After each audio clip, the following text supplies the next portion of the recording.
লেবাননের সার্বিক পরিস্থিতির উন্নতি হওয়ায় বাংলাদেশ থেকে কর্মী পাঠানোর প্রক্রিয়া আবারও শুরু করার জন্য মন্ত্রণালয়কে চিঠি পাঠিয়েছেন বৈরুত দূতাবাস।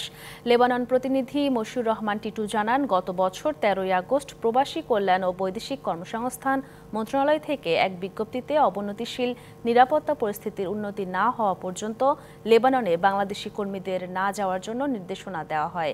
তবে বৈরুতের বাংলাদেশ দূতাবাস থেকে পররাষ্ট্র মন্ত্রণালয়কে সম্প্রতি জানানো হয়েছে, লেবাননের যুদ্ধ পরিস্থিতির এখন উন্নতি হয়েছে, বিভিন্ন এলাকায় পরিস্থিতি স্বাভাবিক হয়ে আসছে।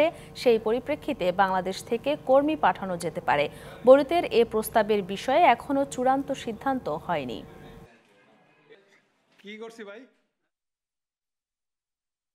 প্রশাসনিক, রাজনৈতিক এবং অর্থনৈতিক পরিস্থিতি পর্যায়ক্রমে এখন আমরা মনে করি যে ভালোর দিকে যাচ্ছে, উন্নতির দিকে যাচ্ছে। তারই আলোকে আমরা নতুন করে ম্যান পাওয়ার চালু করার বিষয়ে নিরাপদ মনে করছি এবং ইতিমধ্যেই বাংলাদেশ দূতাবাস বৈরুতের পক্ষ থেকে আমরা আমাদের সরকারের কাছে সার্বিক পরিস্থিতি তুলে ধরে পত্র প্রেরণ করেছি এবং ইতিবাচক সিদ্ধান্ত নেওয়ার সুযোগ তৈরি হচ্ছে সে বিষয়টি আমরা অবহিত করেছি।